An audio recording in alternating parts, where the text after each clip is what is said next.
నమస్తే రమగారు. నమస్తే. రమగారు, మనము కాళిదాసు గురించి చాలా కథలు చెప్పుకున్నాం.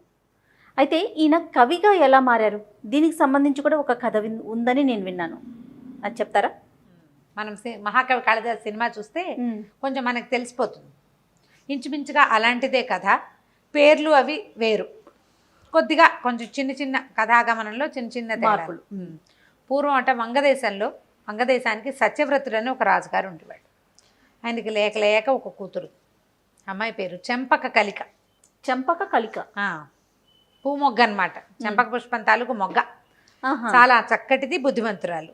అయితే ముఖ్యమంత్రికి ఒక కుమారుడు ఉండేవాడు, చూడామణి అతని పేరు. ఆ చూడామణి చెంపక కలిక కలిసి ఒకేసారి పెరిగారు. ఆడుకునేవాళ్ళు, బాగా ఆడుకునేవాళ్ళు. ఒక 10 సంవత్సరాల వయసు వచ్చింది. అయితే ఇద్దరు కలిసి ఆడుకుంటుండగా బొమ్మలు పెళ్లి చేస్తున్నారు. బొమ్మలు పెళ్లి చేస్తుంటే చూడామణి అన్నట్ట, చెంపకలిక ఏం చక్క నువ్వు నేను పెళ్లి చేసుకుంటే ఎంత బాగుంటుంది, సీతారాముల్లాగా ఉంటాం, ఈ పెళ్లి కొడుకు పెళ్లి కూతురులాగా ఉంటాం, ఎంతో బాగుంటుంది, మన బొమ్మల పెళ్ళి నిజం పెళ్ళి అయిపోతుంది, నీ రాజ్యం నాదైపోతుంది అన్నాడు. అని తర్వాత ఏం చేశాడు, 10 ఏళ్ల ఒక పిల్లాడైనా కొంచెం అబ్బాయి కాస్త పెద్ద పిల్లలతోటి తిరిగే అలవాటు ఉంది. ఈ అమ్మాయి చుట్టూతా 2 చేతులు వేసి, ఇలాగే భార్యాభర్తలు అయ్యాక మనం ఇలాగే అన్యోన్యంగా ఉంటాం, ఎంతో చక్కగా ఉంటాం, ఇలాగే ముద్దు పెట్టుకుంటామని బుగ్గ మీద ముద్దు పెట్టుకోపోయాడు. రాజకుమార్తెకి 10 ఏళ్ల మగపిల్లాడికి ఆటకాయతనమే కానీ 10 ఏళ్ల ఆడపిల్లలకి కొంత విజ్ఞత ఉంటుంది. గుడ్ బ్యాడ్ టచ్లకి తేడా తెలిసిపోతుంది. అయితే ఈ పిల్లాడు 10 ఏళ్ళది కానీ అతను 2-3 ఏళ్ళు పెద్దవాడు, వాడికి 13-14 సంవత్సరాలు ఉన్నాయి. కానీ ఆడుకునేవాడు ఈ అమ్మాయితో పాటు. పిల్ల ఆడేది. ఎప్పుడైతే ఈ మగపిల్లవాడు తనని కావలించుకుని ముద్దు పెట్టుకోపోవటంతో అమ్మాయి చిరాకుపడి ఒక తోపు దోసి, బాగానే ఉంది, నేను మహారాజపుత్రిని, నువ్వేమో మా నాన్న దగ్గర దాసుడి కుమారుడివి, నిన్ను నేను పెళ్లి చేసుకోవటం ఏమిటి, ఆట వరకు ఆడతాను అంతే, ఆటలో కూడా నీది నాది పెళ్ళి కాదు, ఇక్కడ మనం చేసేది బొమ్మల పెళ్ళి, నిన్ను నేను ఎందుకు చేసుకుంటాను, నేను పెళ్లి చేసుకుంటే నాకు అనురూపమైన వాడిని చేసుకుంటా, మా వంశం కంటే గొప్ప వంశం, నాకంటే ఎక్కువ చదువుకున్నవాడు, నాకంటే ఎక్కువ సౌందర్యవంతుడిని మా నాన్న వెతుకుతాడు, నేను వాడిని పెళ్లి చేసుకుంటా, కానీ నిన్ను నేనెందుకు చేసుకుంటాను, ఇంకోసారి ఇలాంటి పిచ్చి పిచ్చి మాటలు మాట్లాడేవంటే మా నాన్నకి చెప్తా, నీ తాట ఒలిపిస్తాను. వాడికి ఒళ్ళు మండిది. ఏంటి నాకంటే ఎక్కువ వాడు నీకు వస్తాడా, మా నాన్న ఏమైనా చెప్తేనే కదా నీకు మీ నాన్న చేసేది, మా నాన్న కదా ముఖ్యమంత్రి, అయితే మీ నాన్న దాసుడు మా నాన్న రాజు అంది అమ్మాయి. అనేసరికల్లా చెప్తానుండు, నీకంటే తక్కువ చదువుకున్న వాడిని, నీకంటే అయోగ్యుణ్ణి, నీకు అయోగ్యుణ్ణి తెచ్చి పెళ్లి చేయకపోతే చూసుకో, నా పేరు చూడమని కాదు, మా నాన్న చెప్పిందే కదా మీ నాన్న చేస్తాడు, మా నాన్నతోటి ఇట్లాంటి వరుణ్ణి తెప్పించి పెళ్లి చేస్తా అన్నాడు. నాబోటి వాడైనా నీకు దొరకనివ్వరు, నేను మంత్రి కుమారుణ్ణి, మిగిలినవన్నీ మంచి లక్షణాలు ఉన్నాయి, నాకు మంత్రి కొడుకు అవటమే నా అవలక్షణం కదా, నువ్వు ఇట్లా అంటున్నావు, ఏముంది పిల్లలు వాదించుకునేటప్పుడు నువ్వంటే నువ్వు అనుకుంటారా, ఆవిడ అమ్మాయి నేను ససేమీరా, నేను అంతకంటే తక్కువ వాడిని జాతి వాడిని నేను చేసుకోను, నేను క్షత్రియ కన్యని, నేను అట్లా ఎందుకు చేసుకుంటాను అన్నది. అన్నాక వాడు నవ్వేశాడు, నవ్వుతాలు కన్నాను అన్నాడు. మామూలుగా ఆడుకున్నారు. అమ్మాయి లేచి వెళ్ళిపోయింది. ఆ అబ్బాయిని చదువులో పెట్టారు, ఈ అమ్మాయిని చదువులో పెట్టారు. ఈ కుర్రాడు మాత్రం ఇది మర్చిపోలే, పిల్ల మెల్లిగా మర్చిపోయింది. తాను చదువులో పడింది, నిత్యము గురు శుశ్రూష చేసి చక్కగా శ్రద్ధగా పంచకావ్యాలు చదువుకుంది, శాస్త్రం చదువుకుంది, కొంచెం ఖడ్గచాలనం, రాజుగారికి ఒకతే కూతురు కదా, యుద్ధ విద్య కూడా కొంత నేర్చుకుంది. చూడామణి కూడా పండితుడే అయ్యాడు, అతను ఏం తక్కువ వాడేం కాదు. కానీ లోపల ఆ కళాబారుతూనే ఉండేది లోపల మనసు, రాజకుమార్తెని పెళ్లి చేసుకోలేకపోతాను నేను, ఈ రాజ్యానికి నేను రాజును కాలేను అనేది అలాగే ఉంది. అయితే చెంపక కలిక పెద్దదైంది. తర్వాత అమ్మాయికి వివాహయోగ్యమైన వయసు వచ్చింది, అంటే 17-18 సంవత్సరాలు వచ్చినాయి. ఇప్పుడు పెళ్లి చేద్దాం అనుకున్నారు.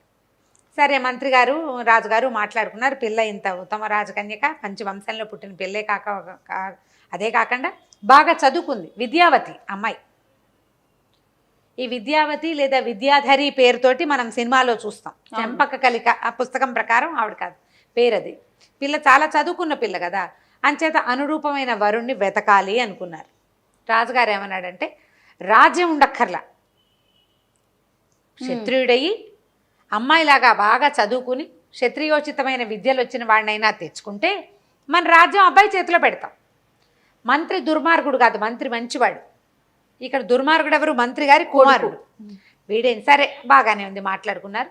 మర్నాడు ఆ రోజు సాయంత్రం మంత్రి గారి ఇంటికి వెళ్ళాక కొడుకుతో చెప్పాడు, అయ్యా అబ్బాయి చెంపక్కలకి వివాహ ముహూర్తం నిశ్చయించాలని భావిస్తున్నారు రాజుగారు, అనురూపమైన వరుణ్ణి వెతకమన్నారు, ఆ బాధ్యత నా మీద పెట్టారన్నాడు. అంటే పిల్లాడు అన్నాడు, చూడమని నాన్న మీరు పెద్దవారైపోయారు నాన్నగారు, మరి మీరేం తిరుగుతారు, చెంపక్కలకి చాలా అద్భుతమైన వ్యక్తి, పైగా నా చిన్ననాటి స్నేహితురాలు, మేమిద్దరం కలిసి ఆడుకునే వాళ్ళం కదా, ఆమెకు వచ్చిన చదువు, ఆమె గుణము, ఆమె బంధ అన్నీ నాకు తెలుసు, దానికి తగిన పిల్లవాడిని నేను తీసుకొస్తా అని తండ్రిని ఒప్పించాడు. ఈయన ఆనందంగా మర్నాడు రాజుగారిని పెట్టి మా అబ్బాయి వెళ్ళి వెతుకుతాను అన్నాడంటే, చూడమని చాలా మంచి పిల్లవాడు, సరేనన్నారు. చూడమని వెతకడం మొదలుపెట్టాడు. ఇతనికి ఏమిటి, అయోగ్యుడు, క్షత్రియుడిలాగా కనపడాలి కానీ క్షత్రియుడు కాకూడదు, వాడికి చదువు రాకూడదు, క్షత్రియోచిత విద్యలు రాకూడదు, వాడిని తెచ్చి చెంపక్క కలికి పెళ్లి చేయాలి. ఇక వెతికాడు 6 నెలలు గడిచిపోయినాయి. ఇక నిరాశపడ్డాడు, నాకు కావలసిన వాడు దొరకట్లేదని. ఓ పూట ఎక్కడో ఒక దారిలో ఒక చెట్టు కింద విశ్రమిస్తే సవర జాతికి చెందిన 2 కోయవాళ్ళు, సవరలు 2 వచ్చారు, కుర్రాళ్ళు. ఎంత బాగున్నాడో అందులో ఒకడు, సమున్నతాకారుడు, మంచి సౌష్ఠవమైన శరీరం, కళ్ళు చెదిరిపోయేంత అందంగా ఉన్నాడు, జయంతుడో కంతుడో లాగా. పక్కనున్నవాడు కూడా బాగానే ఉన్నాడు కానీ వీడు చాలా అందగాడు. పక్కనున్నవాడు సవరజాతి కుర్రవాడిగా తెలుస్తున్నాడు, వీడెవడో వీళ్ళతో కలిసిపోయినట్టుగా ఉన్నాడు కానీ వాళ్ళలాగా లేడు. శరీర లక్షణాలతో మహాపురుష లక్షణాలు. బాగుందని ఏం చేశారు, చూస్తున్నాడు వాళ్ళకేసి. వీళ్ళిద్దరూ వచ్చి ఓ చెట్టు ఎక్కారు. ఈ మహాద్భుత అందగాడుగా ఉన్న అందగాడు చెట్టు కొమ్మ మీద కూర్చుని కొట్టడం మొదలుపెట్టాడు. ఢామ్మని కొమ్మతో సహా పడ్డాడు కింద. అంత అమాయకుడు. అప్పుడు ఇతనికి అర్థం, ఏమిటో వీడు తెలివి తక్కువగా ఉన్నాడు, వీడి కదలికల్లో కూడా ఒక మేధకతనం కనపడుతోంది. చూడ్డానికి ఆకారం బాగుంది, బొమ్మలా నుంచుంటే బాగున్నాడు, వీడు కదిలినప్పుడల్లా ఏదో తెర్రతనం తెలుస్తుంది, అమాయకపు నడక, తొట్టుపాటు అవి కనపడుతున్నాయి. 3 సార్లు 4 సార్లు కొమ్మల మీద నుంచి పడ్డాడు, మళ్ళీ ఎక్కుతున్నాడు. వాళ్ళిద్దరూ మాట్లాడుకుంటున్నారు. అక్కడి నుంచి ఈయన ఏం చేశాడు, ఎవరే రారా ఇట్రా అబ్బాయి అని పిలిచేసరికల్లా కేవ్వమని భయం వేసింది వాడికి. బాబో ఏదో దయ్యం రా పిలుస్తోందిరా అని. ఎందుకంటే చూడామణి వేసుకున్న సవరలు వాళ్ళు కోయి వాళ్ళు ఎలాంటి బట్టలు వేసుకుంటారు, నడుముకి ఏదో చిన్న ఆచ్ఛాదన, తర్వాత నెత్తి మీద ఏమైనా ఈకలు పెట్టి, పల్లెటూరులో లోపల అడవుల ప్రాంతాల్లో ఉండే వాళ్ళ వస్త్రధారణ వేరు. ఈ చూడామణి ఓ గుర్రము, తర్వాత ఏమో చక్కగా పంచ, పైన ఒక కూరపాచ, ఒక చొక్క, తలకు ఒక పాగ, ఉత్తరీయం, నగలు ఇవి ఉన్నాయి. బాబోయ్ ఏదో దయ్యం రా, దయ్యం అని కేకలు పెట్టాడు. రెండో అన్నాడు, ఒరే వీరన్న దయ్యం కాదురా, ఏదో కొంచెం మనిషిలాగానే కనపడుతున్నాడు, దగ్గరికి వెళ్దాం పదా అంటే, దగ్గరికి వచ్చేసరికల్లా నువ్వు వద్దు, నాకు వీడొస్తే చాలు, నాతో వస్తావా అని అడిగాడు. అడిగేసరికి కంగారు పడ్డాడు అబ్బాయి, అందంగా ఉన్న అబ్బాయి. ఒరే ఇదేదో దయ్యమేరా, నన్నే రమ్మంటోంది రోయ్, నన్ను ఒక్కడే తినేస్తానంటోంది, పిక్కు తినేస్తుంది ఏమిటో అంటే, కాదురా మనిషేరా, ఉండు దగ్గరికి వెళ్దామని బాగా దగ్గరికి తీసుకెళ్ళాక అడిగాడు, నీ పేరేమిటంటే వీరడు. ఏ ఊరంటే ఇక్కడ ఉన్న సవరపల్లె మాది. ఏం పనొచ్చు, ఓ అంటే ఢమ్ రాదు, ఏమీ రాదు, భయస్థుడు, తెర్ర మాటలు, వెర్రి మాటలు, అమాయకత్వం, కూర్చున్న కొమ్మని నరుక్కునేంత తింగరతనం, మనిషి చూస్తే పిచ్చి తెలుపు, మహా ఎత్తు, పెద్ద సమున్నతమైన పాలభాగం, ఎత్తైన గండస్థలం, అసలు చెప్పడానికి లేదు, మహాపురుష లక్షణాలు కనపడుతున్నాయి ఆకారంలో. బుద్ధి కించిన్నపై నాస్తి, ఇంచిది కూడా లేదు వాడికి, ఇంత కూడా లేదు, ఇసుమంత కూడా. సరే ఈయన ఏమనుకుంటే మనకు వీడే కావాలి, వీడికి కొంచెం ట్రైనింగ్ ఇచ్చి రాజకుమార్తె చెంపక్క కలికి ఇచ్చి పెళ్లి చేయాలి, దాని రోగం కుదర్చాలి ఎట్లాగైనా. అక్కడి నుంచి వాడిని బతిమలాడి అవి ఇస్తాను తినుబండారాలు ఉన్నాయి అతని దగ్గర, చూడమని దగ్గర, అవి పెట్టి చక్కగా తను వేసుకునే లాంటి వస్త్రాలు వాడికి తొడిగి వాడిని ఒప్పించాడు. పక్కనున్న వాడికి కూడా కొంచెం ధనం ఇచ్చాడు. తనకేం లభించట్లేదని బాధగా ఉంటుంది కదా, వీడిని నాతో తీసుకెళ్తానని చెప్పి కొద్ది రోజులు తనతో పాటు ప్రయాణం చేయించి, ఇది మాట్లాడాలి, ఇది మాట్లాడకూడదు, ఇలా ఉండాలని నేర్పించి ఎట్లాగో తీసుకెళ్ళాడు. మాట్లాడనివ్వకుండా ఉంచాడు. ఎక్కడ రాజుగారి దగ్గరికి ప్రవేశపెట్టాడు. ఈ ఆకారం చూసేసరికి ఎంత ఇంప్రెసివ్గా ఉంది. ఏదో 1 తెలివి తక్కువ మాటలు మాట్లాడినా దాన్ని ఈయన కవర్ చేసేసాడు. వాడికి చదువు సంధ్య ఏమీ లేవు, గాడిదలు కాసేవాడు. నా గాడిదలో అంటే గాడిదల్ని రెండో వాడు చూసుకుంటాడు. రెండో వాడు ఇంకొకడు సుబ్బడో సీమడో వాడు చూసుకునేటట్టుగా గాడిదలే కాపలా మాత్రమే వచ్చు అతనికి. గాడిదలు ఏమొచ్చు నీకంటే గాడిదలు కాపలా కాస్తాడు, గాడిదల్ని తోలుకెళ్తాడు. ఈ గాడి రాజకుమార్ కట్టేశారు. కట్టేయటానికి సరే తీసుకొచ్చారు. చూస్తే బాగున్నాడు, పెద్దగా మాట్లాడటల్లా. ఏదైనా మాట్లాడిచ్చినా ఏదో అంటాడు, ఈ లోపల ఇతని ఇంటర్ప్రిటేషన్ వీడే చేస్తాడు పక్కనున్నవాడు చూడమని. సరే ఆలోచించారు, చూడడానికి బాగున్నాడు అనుకున్నారు. రాజవంశానికి తగినటువంటి ఆకారం కనపడుతోంది. మహాపండితుడు, దానికి చూడమని సాక్ష్యం. వాడికి యుద్ధ విద్యలు వచ్చు, అవ్వచ్చు, ఇవ్వచ్చు. వాడు ఒక కర్ర చేతికి ఇస్తే గొడ్డల చేతికి ఇచ్చి చెట్టుకోమని నరకరా అంటే కూర్చుని నరుక్కుంటాడు.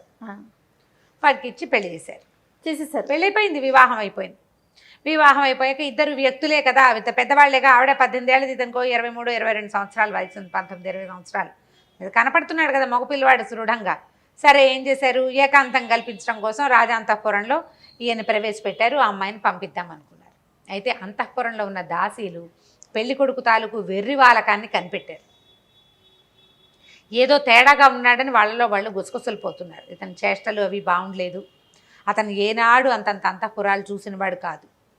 వెరితనం కనిపిస్తోంది. అక్కడ తిండి తినేశాడు, పాలు తాగేశాడు, పక్కేదో బాగా కనపడుతోంది కదా అని పడుకున్నాడు. నీకు పల్లెటూళ్ళల్లో పడుకునే ఆ గూడెల్లో పడుకునే విధానం వేరు, అంతఃపురాల్లో మెసలైన వాడి తీరు వేరుగా ఉంటుంది. పెద్ద ఇంటి తీరు వేరు, చిన్న ఇంటి తీరు వేరు కదా. సరే ఈవిడ్ని ప్రవేశపెట్టారు లోపలికి. చూస్తే ఇతను నిద్రపోతున్నాడు. మాత్రం కొంచెం సిగ్గుపడి అతనే వస్తాడులే దగ్గరికి అని చూసింది. వచ్చేలాగా లేడు, ఏంటో విచిత్రంగా పడుకున్నాడు. డొక్కల్లో కాళ్ళు దూర్చుకుని ముడుచుకుని పడుకుని ఉన్నాడు.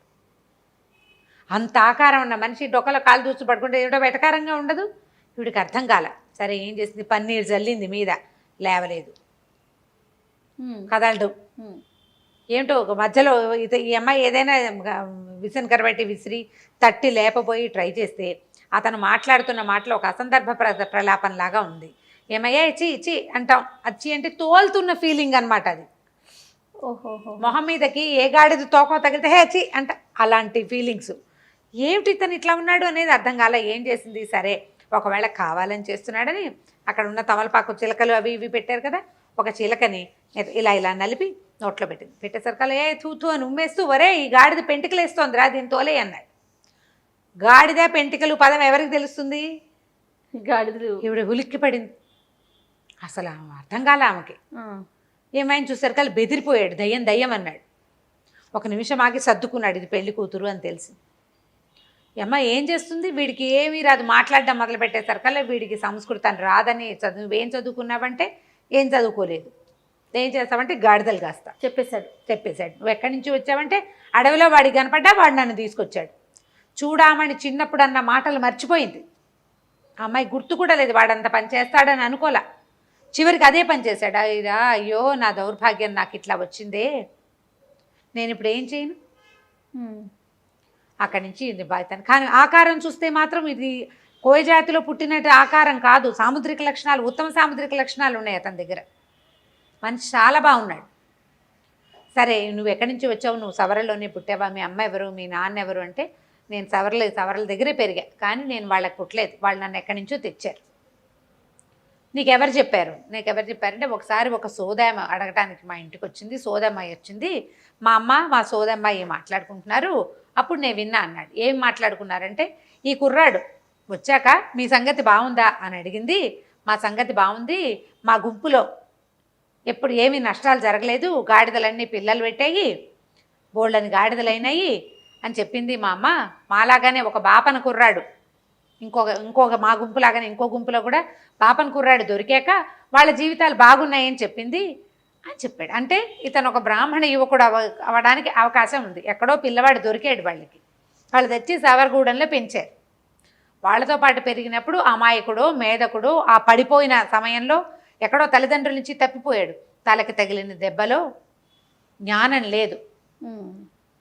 ఈ అమ్మాయి ఏమనుకుంది, అయితే ఏడ్చేసరికి నువ్వు ఎందుకు ఏడుస్తున్నావు అన్న. ఏం చేయను, నేను చాలా చదువుకున్నాను, నీకు ఒక్క ముక్క విద్య లేదు, నీతోటి నేనేం చేయను, ఈ రాజ్యం అంతా నీ చేతిలో పెట్టాడు నా తండ్రి అని ఏడ్చింది. విద్య లేదా, నాకెందుకు విద్య లేదు అన్నాడు. నువ్వు కింద జన్మలో ఎవ్వరికీ పెట్టుండవు విద్యని, నీకు విద్వాంసుడు అయ్యి నువ్వు ఎవరికి చదువు చెప్పుండవు, అందుకే నీకు ఈ జన్మలో అవిద్య వచ్చేసింది, అజ్ఞానంతో ఉన్నావు నువ్వు.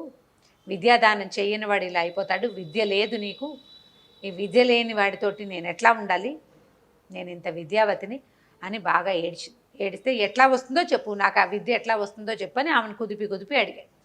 అడిగితే ఈవిడేమంది, తపస్సు చేయాలి, దానికి ప్రార్థించాలి, ఈ ఊరికి ఆ రామాడల దూరంలో కాళికా అమ్మవారి విగ్రహం ఇది ఉంది, దేవాలయం ఉంది, అక్కడ కాళీచరణ్ అని, అక్కడ కాళీప్రసాద్ అని ఒక గురువుగారు ఉన్నారు, ఆయన దగ్గరికి వెళ్ళి ప్రార్థించు, ఆయన ఏదైనా ఒక ఉపాయం చెప్తాడేమో.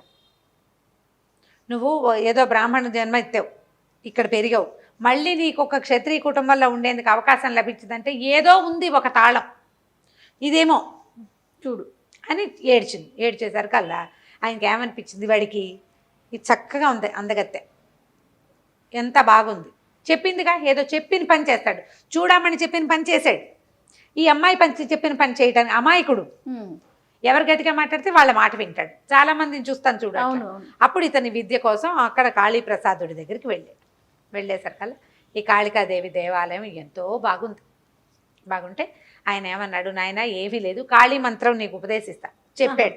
ఇది చెప్తే ఏమని చెప్పాడు, వెళ్ళి విద్య విద్య విద్య విద్య అదే అడుగుతున్నాడు, ఏ వేరే మాటలేదు. ఆయన తన జ్ఞాన దృష్టితోటి జరిగింది తెలుసుకుని కాళికా మంత్రాన్ని ఉపదేశించి కూర్చుని ప్రార్థించు, అమ్మ దయ ఉంటే నీకు ఏమైనా లాభిస్తుంది అని చెప్పాడు. 3 రోజుల పాటు కూర్చునే ఉన్నట్ట, మూర్ఖ భక్తుడు. అయితే ఈ కాళీ అమ్మవారు ఈ నగరానికి రక్షక దేవత. ఆవిడ ఏం చేసేది, సాయంకాలం అయ్యేసరికల్లా చీకటి పడంగానే నగర సంచారానికి వెళ్ళేది, దేవాలయంలోంచి కదిలి వెళ్ళేదట బయటికి. కదిలి వెళ్తే 3వ రోజు, మొదటి రోజు చూశాడు అమ్మవారు వెళ్ళటం రావటం చూశాడు, 2వ రోజు చూశాడు, 3వ రోజు రాత్రి ఆమె వెళ్ళంగానే దేవాలయంలోకి వెళ్ళి తలుపేసుకుని కూర్చున్నాడు లోపల. తెల్లవారుసామున సంచారం ముగించుకుని అమ్మవారు వస్తుంది, నగర సంచారం చేస్తాయి దేవతలు. మనం ఇట్లా కొన్ని చోట్ల చూస్తాం, మనం వరంగల్ భద్రకాళి అమ్మవారు నగర సంచారానికి వెళ్తారంట, కామాక్షి అమ్మవారు వెళ్ళేదని అవును వింటాం, మధుర మీనాక్షి వెళ్తుందని అలాంటివి కథలు వింటూ ఉంటాం కదా. ఈవిడ కూడా అట్లా సంచారానికి వెళ్తుంది. సరే చీకటి పడి తెల్లవారుతోంది, ఆవిడ తిరిగి వచ్చింది ఆలయానికి. తిరిగి వస్తే తలుపు తీయలేదు. ఎవడరా అని హుంకరించింది, గర్జించింది అమ్మవారు. నా ఆలయంలోకి వెళ్ళి తలుపేసుకున్న వాడు ఎవడు, తలుపు తీయమంది. విద్య విద్య అంటున్నాడు కానీ తలుపు తీయటల్లా. ఆవిడ బెదిరించింది, అయినా సరే తలుపు తీయలే. తలుపు తీస్తే వెళ్ళాలి లోపలికి, ఆవిడ తలుపులు పగల కొట్టుకుని వెళ్ళకూడదు, కొన్ని పద్ధతులు ఉంటాయి అక్కడ. అక్కడి నుంచి ఏమంది ఈవిడ, వెంటనే వాడి ఇదేంటో తెలుసుకుని ఈ మూఢభక్తుడిని చూసి, ఒరే ఓ పని చెయ్యి, ఈ తాళం పెట్టే కుంచకోల ఉంది చూడు, ఆ కోల నుంచి నీ నాలుక బయట పెట్టని చెప్పింది. దేవాలయం తలుపుకి తాళం బీగం పెట్టి తిప్పడానికి ఉంటుంది కదా, ఆ సందులోంచి నాలుక బయట పెట్టాడు. పెడితే అమ్మవారి త్రిశూలం ఎత్తి దాంతో ఆ 3 ఇవి ఉంటాయి కదా బీజాక్షరాలు రాసింది. ఈ కథ ఇట్లా ఉందన్నమాట. ఈ బీజాక్షరాలు రాసేసరికల్లా ఆ వెంటనే అతనికి జ్ఞానం వచ్చేస్తానమాట. ఆ బుర్ర లోపల మూసుకుపోయి ఉన్న ఎన్ని కిటికీలో తెరుచుకున్నాయి ఒకేసారి, మహాద్వారాల కింద అవి నలకంత ఉంటాయి కదా, అవన్నీ ఒక్కసారి జ్ఞానప్రసాదం వచ్చేసిందనమాట వాటిల్లోకి. ఆ తలుపులు తీశాడు, మహోగ్ర రూపంగా ఉన్న కాళికాదేవిని చూశాడు. చూసి మహాద్భుతంగా ఒక కవితా ఝరీతోటి సంస్కృతంలో అమ్మవారిని ప్రార్థన చేశాడు. అదే శ్యామలా దండకం అనుకుంటాం. మాణిక్య వీణాముపలాలయంతి శ్లోకాలు అవి శ్యామలా దండకం. ఈ కనపడుతున్న స్వరూపం కాళీ స్వరూపం ఆకుపచ్చటిది, అదే నల్లటిది శ్యామస్వరూపం. శ్యామ అంటే గ్రీన్ అని బ్లాక్ అని 2 అర్థాలు ఉన్నాయి. మనం శ్యామల సాధారణంగా మరకత మణులతో చేసినటువంటి శ్యామల స్వరూపాన్ని చూస్తాం, గ్రీనిష్గా ఉండే బ్లాక్ అన్నమాట. ఆవిడని ఇప్పుడు మొదట చూసింది ఎవరు, ఈయనకి చక్రం మొహం మీద రాసింది, నాలుక మీద రాసింది సంహారక శక్తి ఆవిడ, కాళిక కదా. ఇతను తలుపు తీసేసరికి ఈయనకి పూర్తి జ్ఞాన స్వరూపం తెలిసిపోయింది. శుద్ధ జ్ఞాన స్వరూపతత్వమైన శ్యామల స్వరూపాన్ని దర్శించాడు ఈయన. శ్యామల జ్ఞాన శక్తి ఆ రూపాన్ని చూసేసరికల్లా ఈయన ఈ శ్యామలా దండకాన్ని చదివాడట. ఆ తర్వాత ఇక్కడ ఉన్నాడు 3 రోజులు అయిన తర్వాత, 3వ రోజు తెల్లవారిన తర్వాత ఇక్కడ జరిగింది తెలుసుకుని ఆవిడ వచ్చింది, చెంపక కలిక యువరాణి. వచ్చేసరికల్లా దండం పెట్టింది, అడిగితే ఈయన భారీగా గుర్తించలే ఆమెని. నిన్నటిది వేరు, ఇవాళటిది వేరు. నిన్నటి మన వివాహము మన కలయిక అనేది నిన్నటితోటి ముగిసిపోయింది, నాకు ఇప్పుడు కొత్త జీవితం వచ్చేసింది కాబట్టి నేను నిన్ను ఏలుకోనని చెప్పేశాడు. నీతోటి నేను ఉండను అనగానే ఆవిడ లబలబలాడుతూ ఏడ్చింది. నేనే కదా నిన్ను ఇక్కడికి పంపించాను, ఇంత విద్యాస్వరూపుడు అయిన తర్వాత నన్ను వదిలిపెడతానంటే ఎట్లా అంటే, నా మనసు అయితే దాని మీద లేదు. నేను అమ్మవారిని ధ్యానించుకోవాలి, కవిత్వం రాయాలనుంది నాకు, నేను కవిని అవ్వాలి, నాకు వచ్చినటువంటి ఈ శాస్త్ర సంపద ఒక్క అక్షరంతో అమ్మవారు రచించిన బీజాక్షరాలతో వచ్చిన ఈ విద్యని నేను సార్థకం చేసుకోవాలని అక్కడి నుంచి ఈ కాళికా ప్రసాదంతోటి ఈ రకంగా అయ్యాడు. కాబట్టి కాళిదాసు పేరుతో ఆయన అలా దేశ సంచారానికి వెళ్ళిపోయాడు. రకరకాల దేశాలు ప్రాంతాలు తిరిగి ఎన్నో చోట్ల తన కవితా స్వరూపాలతో చాలా కవితా ఝరితోటి ప్రజల్ని ఆకట్టుకుని చివరికి విక్రమార్కుడి దగ్గరికి చేరాడని, ఆ తర్వాత ఈవిడ కూడా ఇక చంపక్కలకి కూడా అక్కడికి వెళ్ళి ఆయన దగ్గర భారీగా స్థానం సంపాదించిందని కథ చెప్తారు. కానీ ఇది కాళిదాసు స్థూల కథగా చెప్తారు. చాలా బాగుందండి, అద్భుతం. అమ్మవారు రాశారు బీజాక్షరాలని విన్నాం, కానీ దీని వెనకాల ఇంత కథ ఉందని తెలియదు. అద్భుతం అండి. నమస్తే. నమస్తే.